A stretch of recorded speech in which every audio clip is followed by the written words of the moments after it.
For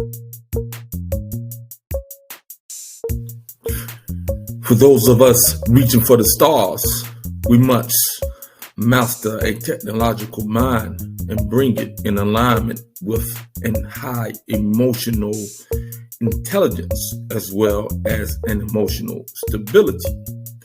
The two are not exclusively married together. As you can see, many individuals are technologically advanced, very mathematical with their minds, very creative in their genius, however, very disturbed in their emotional stability. We must marry one to another.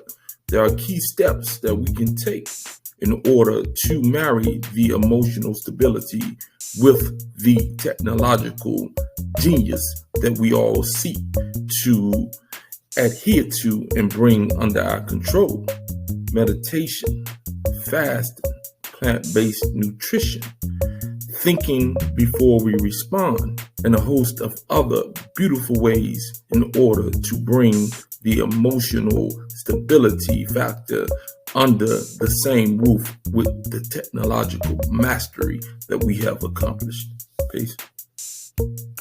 For all your high-level coaching needs, hit me up. Plant-based nutrition protocols, mind-body protocols, fasting protocols, and intelligent exercise protocols. Peace. Look forward to hearing from you.